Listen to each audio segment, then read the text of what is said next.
Guess who had a birthday this year? It was me. I had a birthday this year. Yup, I was the only one who had a birthday this year. Well, me and my twin brother, Trev. Hey, go subscribe to Eternally Uncool. And Dacre Montgomery. All three of us were born on the exact same day, and that's real. Which leads me to believe that Dacre is our long-lost triplet because, I mean, look at the resemblance. But this birthday was no ordinary birthday because on this birthday, I was turning 30. Oh my God! What the fuck? What the fuck?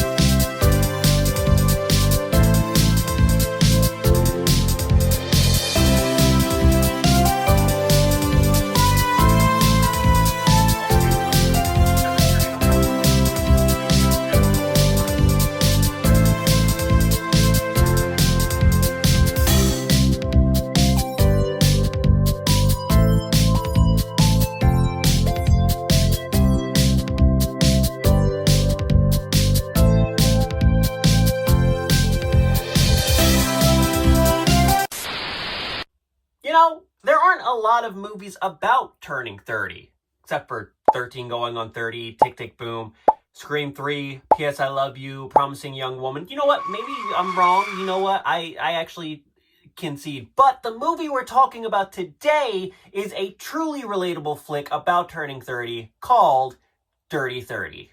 We open on the film's writer and star, YouTube royalty Mamrie Hart, in the midst of a terrible date with a man named Raven. Mamrie plays Kate, a dental assistant who's turning 30. Kate is living her best life. She has tons of extracurriculars to do. Okay, maybe not her best life, but she does have two good buddies who are always up for a Taco Tuesday.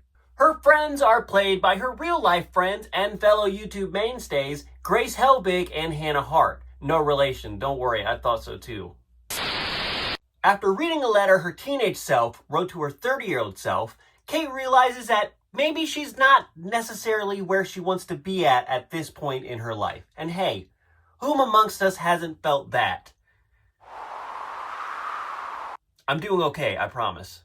After declining a party and seeing her ex-boyfriend whilst out on her shitty date with Raven, she decides, fuck it, let's party. Oh, she also runs into her high school bully who is a total bitch, but we'll get into that later.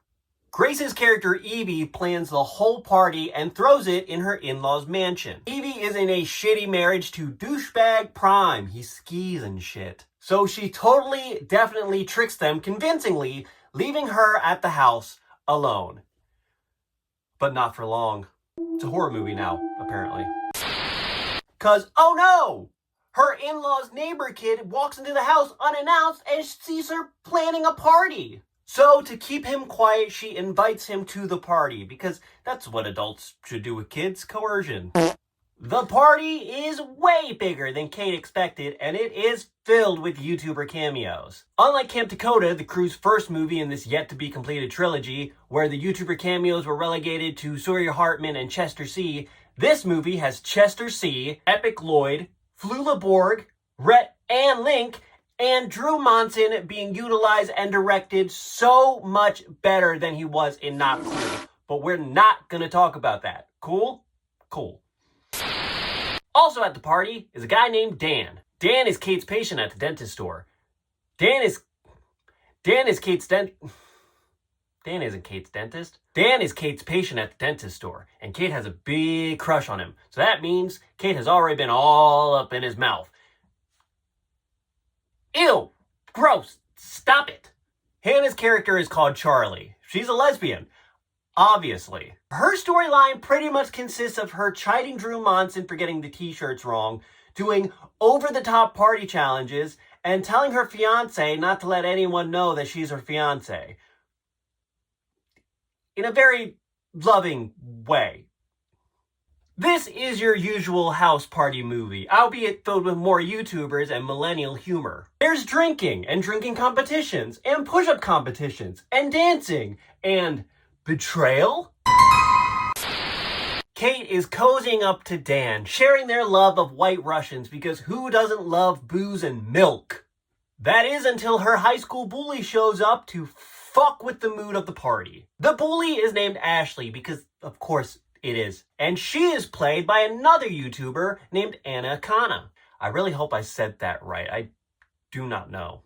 Anna plays a very convincing bitch. Now, I don't know much about Anna or her YouTube career. I assume she's a very nice person and is very talented. But she made me hate her in this movie, which, I mean, bravo. Ashley gets crunk and needs to be driven home. And good guy Dan is like, hey, I'll do it because I need to go out and pick up some more milk anyway for my milky booze. And through the power of movie miscommunication, Kate sees that and assumes, well, they're about to go fuck, and totally rages. In a party sense. Rages in a party sense. At first.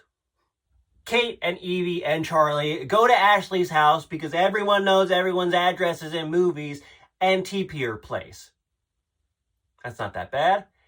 That is until Ashley comes home, trips, and busts her fucking face open, having to have a tooth removed for some reason. I don't know.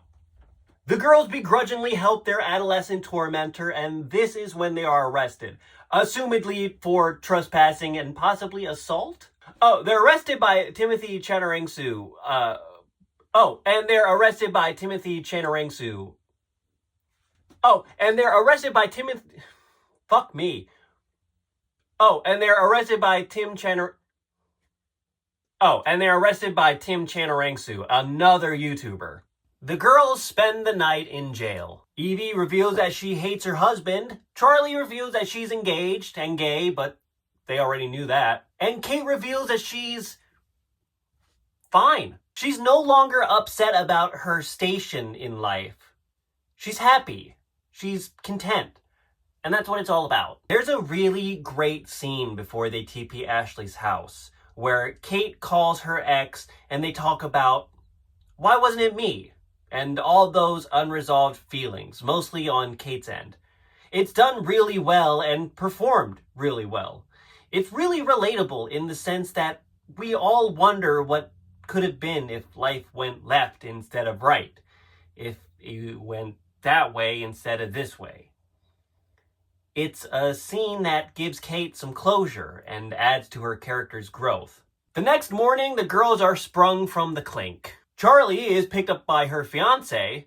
Evie is picked up by her husband because, oh no, he's a lawyer who got them out of jail.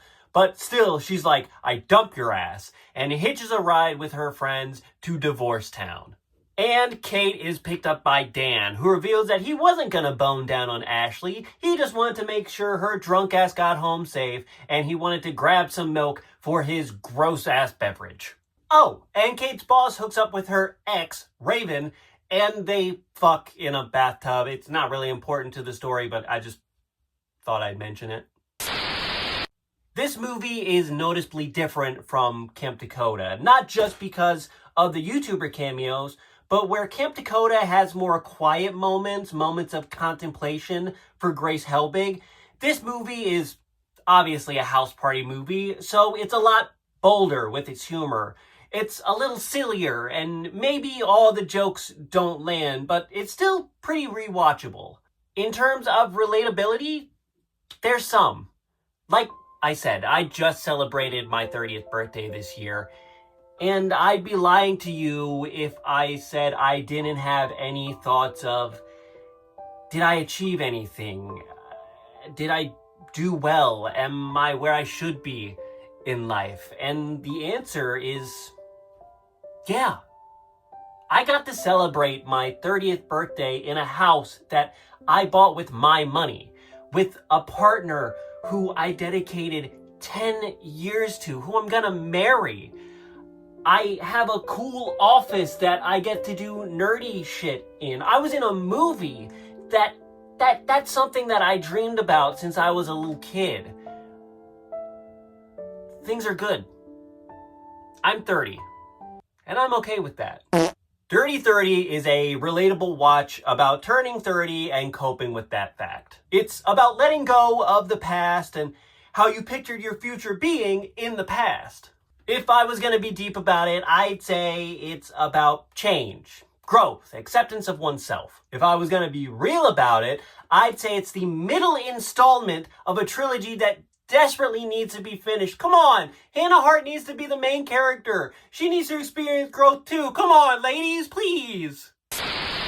My name is Travis, and this is Wonder Nerd. Hey, do you like videos about movies, TV shows, snacks, etc.? Well, then consider subscribing to the channel, where I make videos about movies, TV shows, snacks, etc. Hey, it's been like 2 weeks since I uploaded a video, and that's because I'm lazy.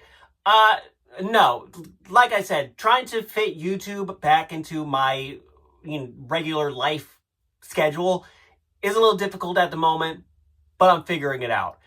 I'm glad you guys are still watching. I'm very surprised at that, so thank you. I appreciate you very much.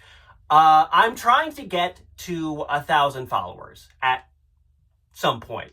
I think that would be pretty darn cool. I don't know what I'll do after I hit 1,000 subscribers, but I'll do something. Maybe I'll do a big video. Maybe I'll figure something out.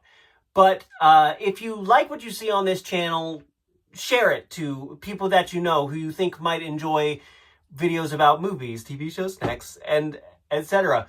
Hey, it's hot as shit in this room right now. My name is Travis, and remember, nerds rule.